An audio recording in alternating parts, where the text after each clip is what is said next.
Commission bill will be introduced by the government for passing. जो लोग सरकार या केंद्रीय लोक उपक्रमों के साथ लेन देन करते हैं और संविदाएं निष्पादित करते हैं, उनकी व्यापारिक सुगमता के लिए मैं सुलह तंत्र स्थापित करने और संविदात्मक विवादों का शीघ्रता पूर्वक समाधान करने के लिए उसका उपयोग किया जाना अधिसूचित करने का प्रस्ताव करती हूं। इससे गैर सरकारी निवेशकों और संविदाकारों का भरोसा बढ़ेगा। माननीय अध्यक्ष महोदय, आगामी जनगणना भारत के इतिहास में पहली डिजिटल जनगणना होगी। Digital census in the history of India.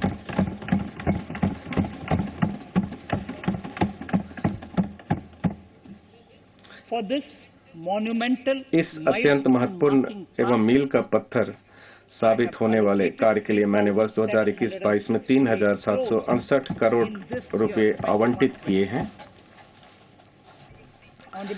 माननीय अध्यक्ष महोदय, गोवा पुर्तगाली शासन से राज्य की मुक्ति का हीरक जयंती वर्ष मना रहा है।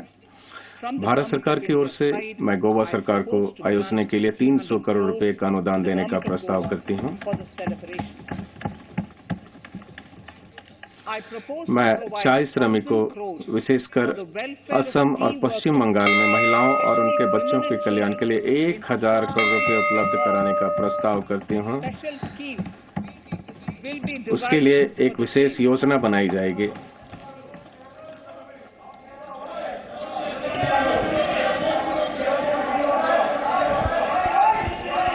Fiscal position. राजकोषीय स्थिति। Fiscal position. राजकोषीय स्थिति।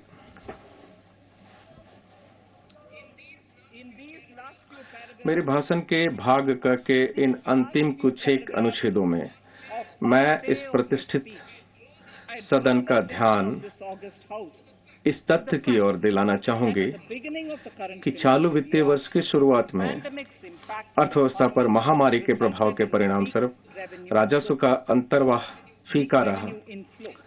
यह समाज के आरक्षित वर्गों, विशेषकर निर्धन लोगों, महिलाओं, अनुसूचित जातियों और अनुसूचित जनजातियों को अनिवार्य राहत मुहैया कराने के लिए अत्यधिक व्यय किए जाने के साथ मिलकर घटित हुआ। कई अन्य देशों के उलट हमने महामारी के दौरान मंझोले आकार के पैकेजों की श्रृंखला का रास्ता चुना ताकि हम परिवर्तित होती स्थिति के अनुसार अपना रिस्पांस अंशशोधित और लक्षित कर सकें।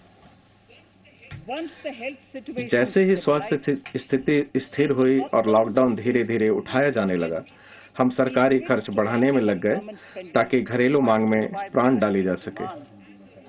इसके परिणाम स्वरूप 2020-21 के लिए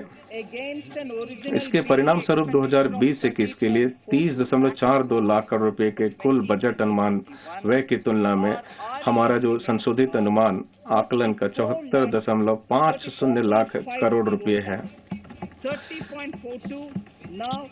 30.42 लाख करोड़ रुपए से एक वर्ष के अंदर हम इसे 74.50 लाख करोड़ रुपए पर ले जा रहे हैं। हमने व्यय की गुणवत्ता बनाए रखी है।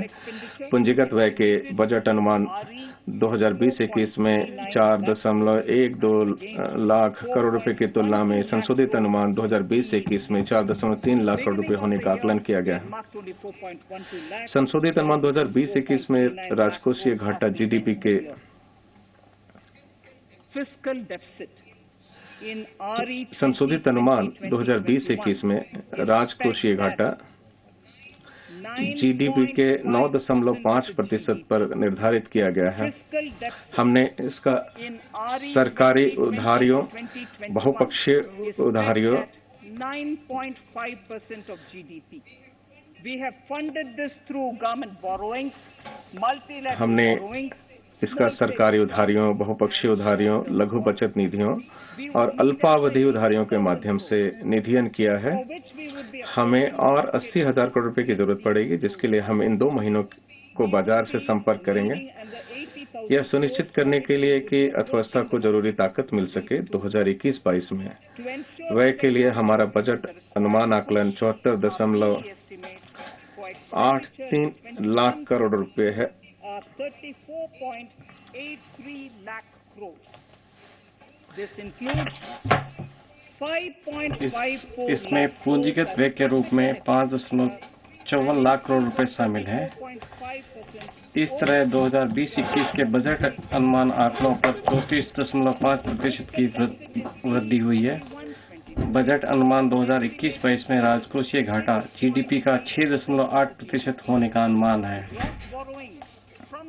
Presenting V News app, available on Google Play and App Store. Download it now.